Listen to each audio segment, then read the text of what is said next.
Trump removes decades-old blue tent in front of White House, citing communist cause.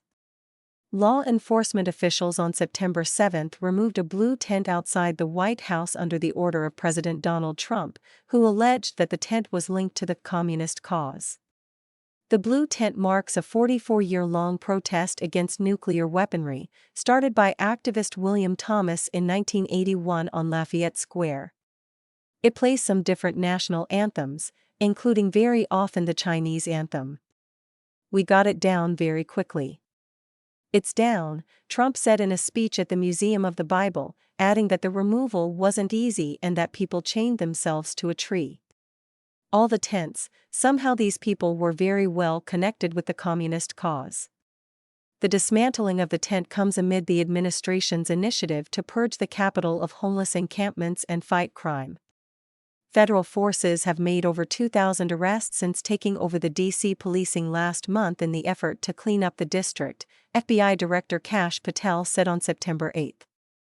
"We had over 58 tent cities that we took down right in the middle of our parks, right next to our great building Supreme Court. You'd have a tent city right there," Trump said. The blue tent question came up during Trump's exchange on Friday with Brian Glenn, a correspondent for Real America's Voice. "Just out front of the White House is a blue tent that originally was put there to be an anti-nuclear tent for nuclear arms," Glenn said. "It's kind of morphed into more of an anti-American, sometimes anti-Trump at many times." He called the tent an eyesore for people who walk by. Trump replied that he didn't know about the tent. "Take it down. Take it down today, right now," he told staffers. Trump in March issued an executive order to beautify Washington. On August 22, the president said he plans to request $2 billion from Congress for the project, including renovating the White House Executive Building. Around early evening on Monday, Craig Thompson was the only protester at the site where the tent used to stand. He said he's been protesting for 11 years.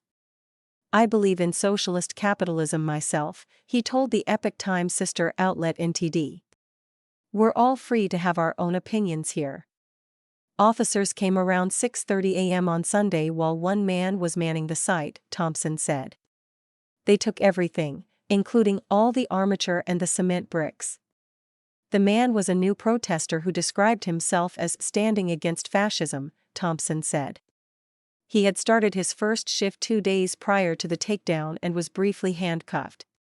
Thompson called the communism accusation ridiculous. He said that in the 1990s, he had read Chinese literature, such as books about Taoism. "I really love feudal China, but I'm not a communist by any means. I believe in the freedom of this country," he said, adding that he believes Trump's stepping on that right now. "He has a point. I think he's handling it the wrong way." Correction, a previous version of this article misstated in one instance the time when the blue tent was removed. The Epoch Times regrets the error.